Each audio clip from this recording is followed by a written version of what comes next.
अऊज़ु बिल्लाहि मिनश्शैतानिर्रजीम बिस्मिल्लाहिर्रहमानिर्रहीम। आज की नई वीडियो के साथ मैं हाजिर हूँ। तो बगैर टाइम ज़ाय किए आज की वीडियो को देखते हैं। तो आज की वीडियो जो है वो है जिसके पाँव के तलवे जलते हों, मतलब कि तो देखते हैं इसका हल और इसका तोड़ क्या है।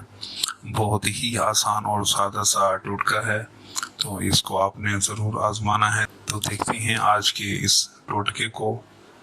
तो आजकल जो है ये मर्ज़ आम है।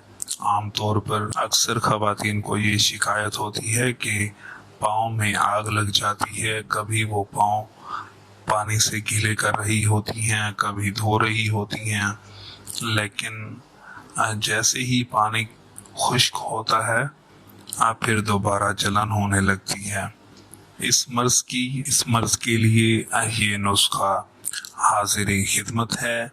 आप इसको ज़रूर आजमाएं। तो देखते हैं इस नुस्खे को। तो नुस्खा ये है कि खालिस तिल के तेल की पाँव के तलवों पर रोज़ाना मालिश करें। रात को पाँव के तलवों को तेल में तरबतर करके सो जाएं। इंशाअल्लाह अज़्ज़वजल शिफा होगी। तो इस टोटके को आपने ज़रूर आजमाना है और इसका हैरान कुन नतीजा आप लोग देखेंगे इंशाअल्लाह। और आखिर में मैं यही कहूँगा कि वीडियो अच्छी लगी हो तो वीडियो को लाइक और शेयर ज़रूर करें और चैनल को सब्सक्राइब करके घंटी के बटन को ज़रूर दबाएं ताकि हम हमेशा मिलते रहें। बहुत शुक्रिया आप लोगों का। अल्लाह हाफिज़।